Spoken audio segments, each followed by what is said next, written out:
ओम शांति। आज 4 जुलाई 1971 की अव्यक्त मुरली है। टाइटल है याद की सहज विधि। यहाँ सभी बैठे हैं तो किस स्टेज की स्थिति में स्थित हैं? इस समय के आपकी याद की स्टेज कौन सी कहेंगे? क्या इस स्थिति में डबल याद है व सिंगल है? इस समय के स्टेज को कर्मातीत व फरिश्तापन की स्मृति की स्टेज कहेंगे। जो अव्यक्त स्थिति के सिवाय और कोई स्टेज समझते हैं वह हाथ उठावें। सारे दिन में ऐसी अव्यक्त स्थिति में रह करके कर्म कर सकती हो? नहीं। अभी जो लिख रही हो यह भी तो कर्म है ना। तो अभी कर्म करते हुए ऐसी स्टेज नहीं रह सकती। अभी बाबा के सम्मुख बैठे हैं। किसी ने कहा अभी बाबा के सम्मुख बैठे हैं।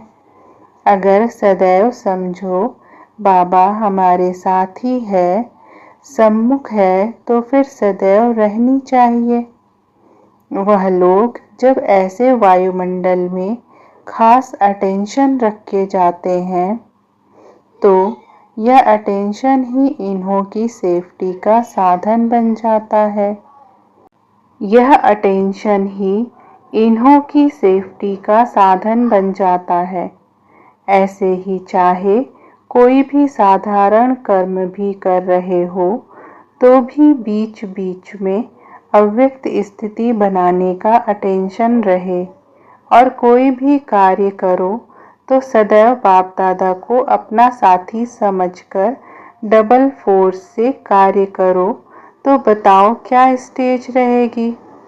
एक तो स्मृति बहुत सहज रहेगी, जैसे अभी सम्मुख समझने से यह सहज याद है ना।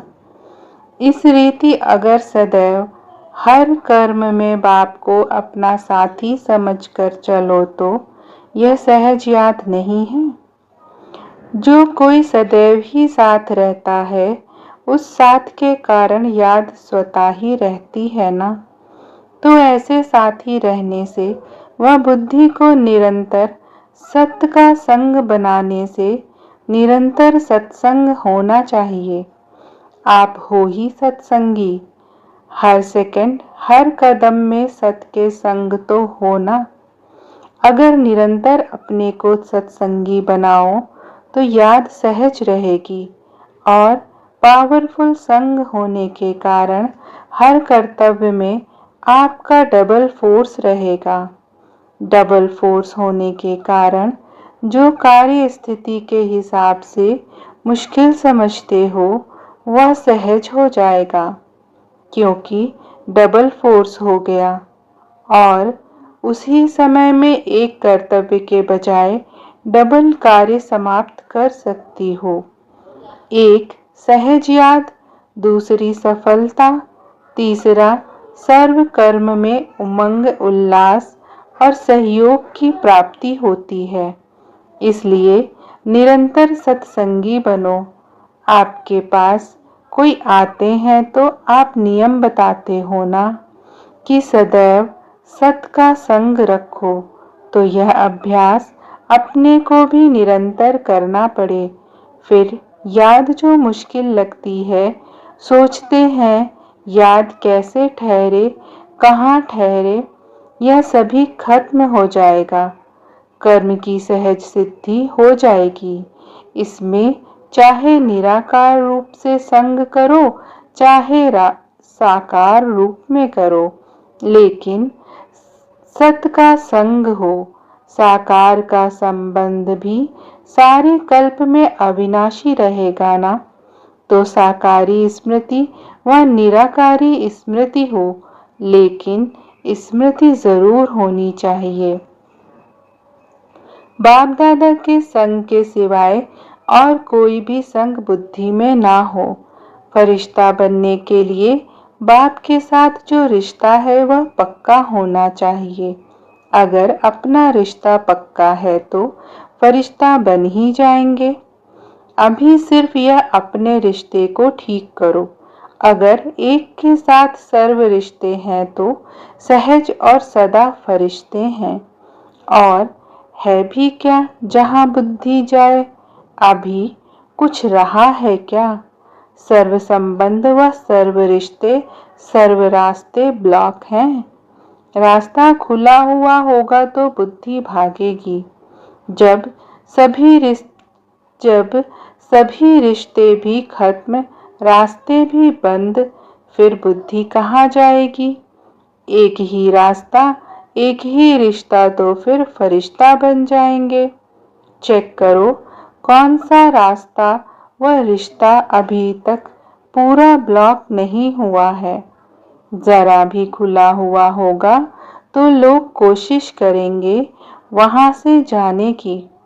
बिल्कुल बंद होगा तो जाएंगे ही नहीं। सुराख होगा तो भी उनको टच करके चले जाते हैं। यहाँ भी अगर जरा भी रास्ता खुला हुआ होता है तो बुद्धि जाती है। अभी ब्लॉक कैसे करेंगे? सर्व रास्ते ब्लॉक करने के लिए सहज युक्ति बार बार सुनाते रहते हैं। रोज मुरली में भी सुनते हो, याद है? विस्मृति को स्मृति दिलाने वाली कौन सी युक्ति है? एक ही चित्र है जिसमें बाप दादा और वर्षा आ जाता है। अगर यह चित्र सदैव सामने रखो तो और भी रास्ते ब्लॉक हो जाएंगे।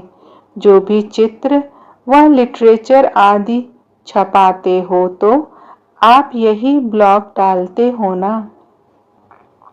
अगर यही एक ब्लॉक बुद्धि में लगा हुआ हो तो सभी रास्ते ब्लॉक नहीं हो जाएंगे। यह सहज युक्ति है और निशानी भी दी हुई है। यह तो रोज मुरली में सुनते हो। कोई भी मुरली ऐसी नहीं होगी जिसमें यह युक्ति ना हो। यह बहुत सहज है। छोटे बच्चों को भी कहो कि यह चित्र सदैव अपनी स्मृति में रखो तो वह भी कर सकते हैं। भले बैच लगाते हो लेकिन अभी बुद्धि में स्मृति स्वरूप बनो। इस एक ही चित्र के स्मृति से सब स्मृतियां आ जाती हैं। सारे ज्ञान का सार भी इस एक चित्र में समाया हुआ है।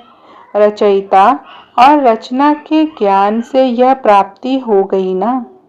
जितना इन सहज युक्तियों को अपनाते जाएंगे तो फिर मेहनत सरल हो जाएगी। मूंझो नहीं। याद किसको कहें, क्या याद करें, पता नहीं। यह याद होती है व नहीं। जानबूझकर अपने को मुंझाते हो। याद क्या है? बाप की याद व बाप के कर्म द्वारा बाप की याद व बाप के गुणों द्वारा बाप की याद है। तो वह याद हुई ना।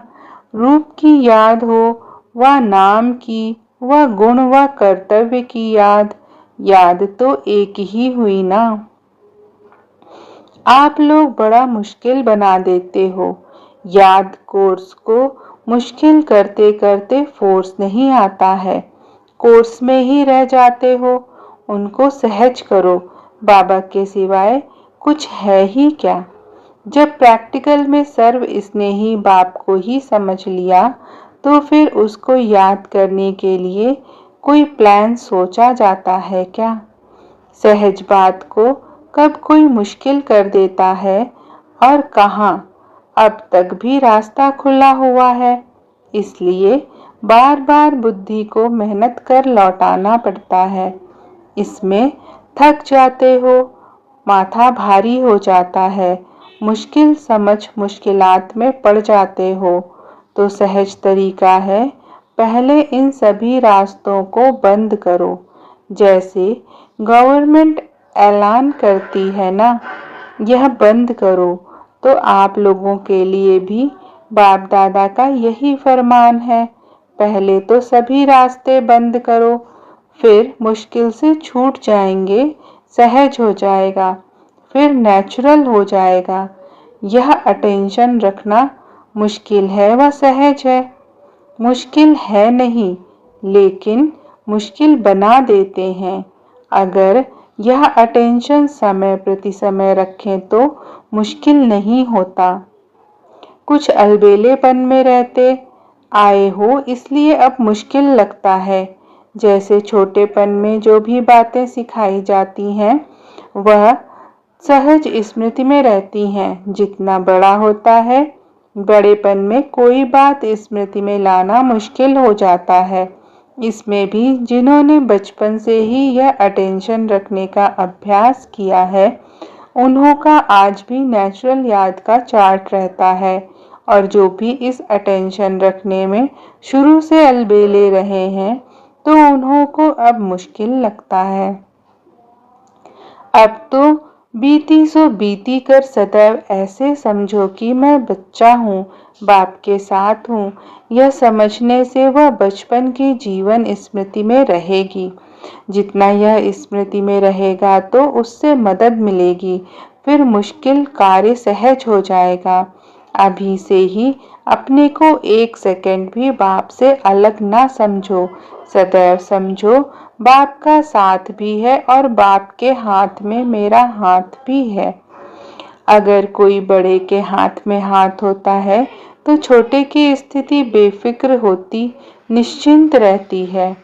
तो समझना चाहिए हर कर्म में बाप दादा मेरे साथ भी है और हमारे इस अलौकिक जीवन का हाथ उनके हाथ में है, अर्थात जीवन उनके हवाले है।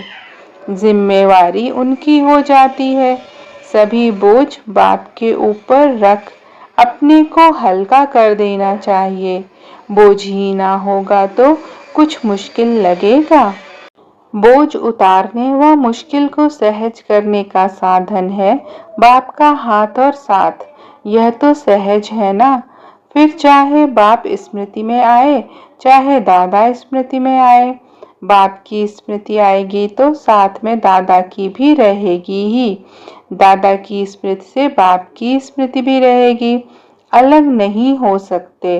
अगर साकार स्नेही बन जाते हो तो भी और सभी से बुद्धि टूट जाएगी ना। साकार स्नेही बनना भी कम बात नहीं। साकार स्नेह भी सर्व स्नेह से, संबंधों से बुद्धि योग तोड़ देता है। तो अनेक तरफ से तोड़ एक तरफ जोड़ने का साधन तो है ना। साकार से निराकार तरफ याद आएगा। साकार से स्नेह भी तब पैदा हुआ जब बाप दादा दोनों का साथ हुआ ना। अगर बाप दादा का साथ ना होता तो साकार इतना प्रिय थोड़े ही होता।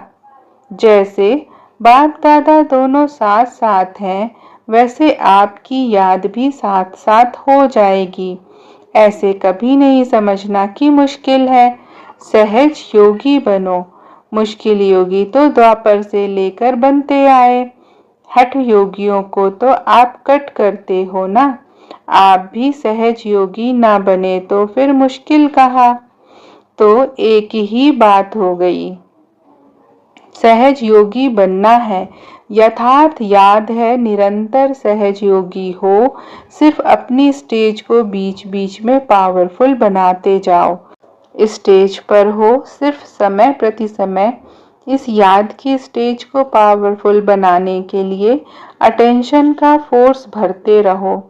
उतरती कला अब समाप्त हुई ना, वह अभी भी है। तब तो चढ़ती कला में आ गए हो ना। एक दिन की दिनचर्या सोचो, या तो साकारी याद व निराकारी याद होगी। कारोबार भी यज्ञ कारोबार है ना। यज्ञ पिता द्वारा ही यज्ञ की रचना हुई है। तो यज्ञ कारोबार अक्षर कहने से बाप की याद आ गई ना। कभी भी कारोबार करते हो तो समझो ईश्वरीय सर्विस पर हूँ व यज्ञ कारोबार पर हूँ। एक होता है डायरेक्ट विकर्म विनाश की स्टेज में स्थित हो, फुल फोर्स से विकर्मों का नाश करना। एक होता है डायरेक्ट विकर्म विनाश की स्टेज में स्थित हो, फुल फोर्स से विकर्मों को नाश करना। दूसरा तरीका है जितना जितना शुद्ध संकल्प व मनन की शक्ति से अपनी बुद्धि को बिजी रखते हो, वह जो शक्तियां जमा होती हैं तो उनसे वह धीरे धीरे खत्म हो जाएगा। बुद्धि में यह भरने से वह पहले वाला स्वयं ही निकल जाएगा। एक होता है पहले सारा निकाल कर फिर भरना, दूसरा होता है भरने से निकालना।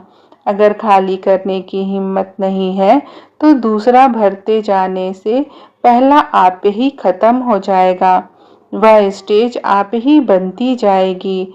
एक तरफ भरता जाएगा और दूसरी तरफ खाली होता जाएगा। फिर जो स्टेज चाहते हो वह नेचुरल हो जाएगी। जब चाहो तब हो जाएगी। फुल फोर्स से खाली करने की स्टेज नहीं है तो दूसरा तरीका भी है ना, भरते जाओ तो वह स्वतः खाली होता जाएगा। अभी चढ़ती कला है, यह स्मृति रखो। सभी रास्ते ब्लॉक होंगे तो बुद्धि कहाँ जाएगी नहीं।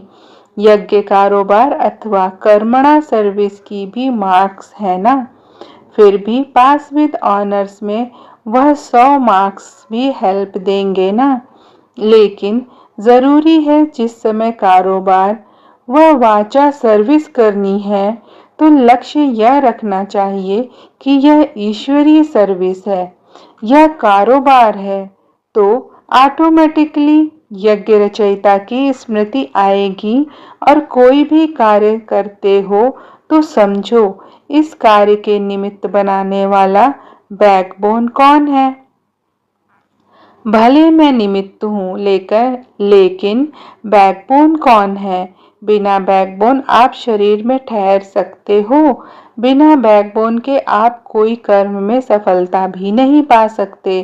कोई भी कार्य करते सिर्फ यह सोचो मैं निमित्त हूँ, कराने वाला कौन है। जैसे भक्ति मार्ग में शब्द उच्चारण करते थे करन करावन हार, लेकिन वह दूसरे अर्थ से कहते थे। लेकिन इस समय जो भी कर्म करते हो उसमें करन करावन हार तो है ना। कराने वाला बाप है, करने वाला निमित्त है। अगर यह स्मृति में रखकर कर्म करते हैं तो सहज स्मृति नहीं हुई, निरंतर योगी नहीं हुए। फिर कभी हंसी में नीचे आएंगे भी तो ऐसे अनुभव करेंगे जैसे हूबहू स्टेज पर कोई एक्टर होते हैं। तो समझते हैं कि लोक कल्याण अर्थ हंसी का पार्ट बजाएगा। हंसी का पार्ट बजाया, फिर अपनी स्टेज पर तो बिल्कुल ऐसे अनुभव होगा जैसे अभी अभी यह पार्ट बजाया, अब दूसरा पार्ट बजाता हूँ। खेल महसूस होगा, साक्षी हो जैसे पार्ट बजा रहे हैं। तो सहज हो, योगी हुए ना। याद को भी सहज करो। जब यह याद का कोर्स सहज हो जाएगा तब कोई को कोर्स देने में याद का फोर्स भी भर सकेंगे। सिर्फ कोर्स देने से प्रजा बनती है, लेकिन फोर्स के साथ कोर्स में समीप संबंध में आ जाते हैं। बिल्कुल ऐसे अनुभव करेंगे जैसे न्यारे और प्यारे। तो सभी सहज योगी हैं। हठ ना करो। 63 जन्म मुश्किलात देखते देखते यह एक जन्म सहज पुरुषार्थ में भी अगर मुश्किलातों में ही रहेंगे तो सहज और स्वतः का अनुभव कब करेंगे। इनको कहते भी सहज योग होना, कठिन योग तो नहीं है। यह सहज योग वहाँ सहज राज्य कराएगा, वहाँ भी कोई मुश्किलात नहीं होगी। यहाँ के संस्कार ही वहाँ ले जाएंगे। अगर अंत तक भी मुश्किल के संस्कार होंगे तो वहाँ सहज राज्य कैसे करेंगे। देवताओं के चित्र भी जो बनाते हैं तो उनकी सूरत में सरलता जरूर दिखाते हैं, यह विशेष गुण दिखाते हैं। फीचर्स में सरलता, जिसको आप भोलापन कहते हो। जितना जो सहज पुरुषार्थी होगा वह मनसा में भी सरल, वाचा में भी सरल, कर्म में भी सरल होगा। इनको ही फरिश्ता कहते हैं। अच्छा, ओम शांति।